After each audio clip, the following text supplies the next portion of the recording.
Joining us now is former New York City Police Commissioner Howard Safir. Commissioner, thank you very much for joining us this morning. We appreciate your time. What are your observations following this mass shooting in California? Well, I think it's a portent of the future, unfortunately. And, although there has been no definite ties to terrorism, the fact is these people were well equipped.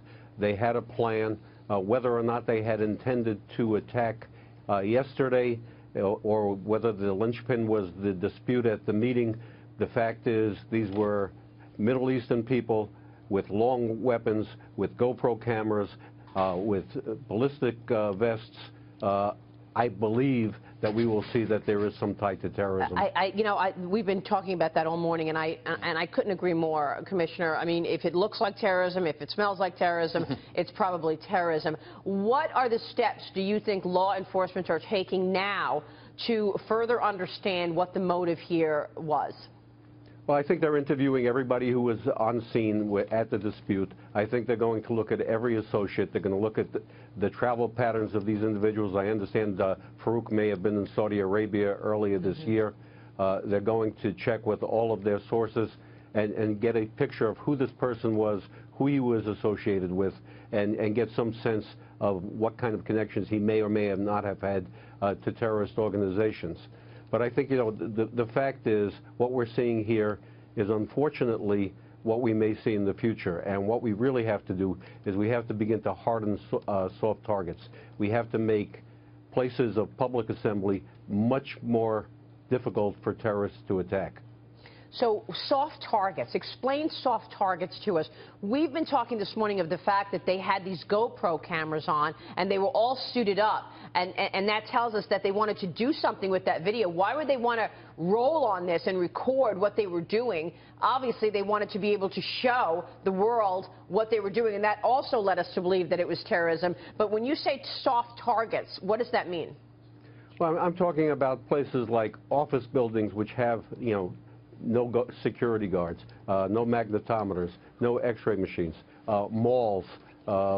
If you go to Israel, when you enter a mall, there are people there who are screening everybody who comes into a mall.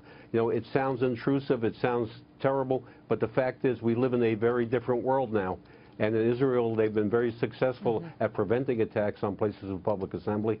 And unfortunately, we may have to get to that point. Howard, it's Dagen Mcdowell. How well trained are police officers, do you think, around the country to respond to these kind of active shooting situations and what was an incredibly complicated, violent attack yesterday? I think officers are pretty well trained. The large cities are certainly trained. They have terrorist and active shooting response plans. Very small departments may not be as well trained, but generally there are mutual aid agreements where smaller departments rely on state police or larger departments to respond. Right. But the reality is the first responders are almost always going to get there after the incident.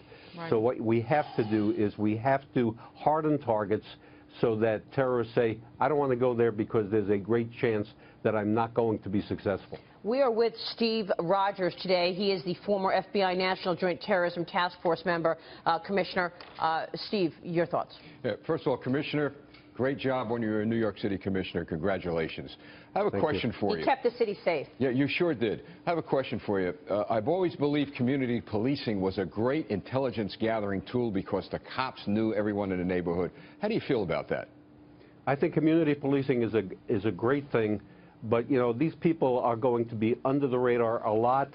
Of course, you see something, say something. The public is a very important part of gathering intelligence. But, people who are planning well may not be obvious to the community. I'm with Keith McCullough this morning from Hedge Eye. And Keith, we've been talking this morning about a motive. You want to weigh in with Commissioner Safir? Well, I wonder, Steve's talked a lot about this, Commissioner. He's talked about this being a long-term plan, that there is an actual manual. How concerned are you about that ongoing and developing in your part of the United States?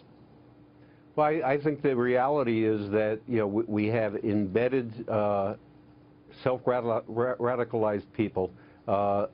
We need to have active shooter response plans, which we do have. But again, what we have to do is harden targets. The reality is that first responders, and we have some of the best first responders in the world in this country, are going to get there after it happens. And they showed up literally within minutes, Commissioner, and still the terrorists, or obviously the shooters, pardon me, I don't want to say terrorists because we're still speculating at this point, because the police are saying we're not ruling it out, but they will not confirm that that's in fact what it is. They were able to kill 14 people, and the police showed up within minutes. 30 seconds they were firing, and then they reloaded. So, you know, this kind of thing happens so quickly that what we have to do, you know, when it happens, it's unfortunately a failure. So we have to be there before, and we have to make sure, again, I keep going back to this, we have to harden targets so that they are not attractive to terrorists. Commissioner, thank you for your time this morning. We appreciate it.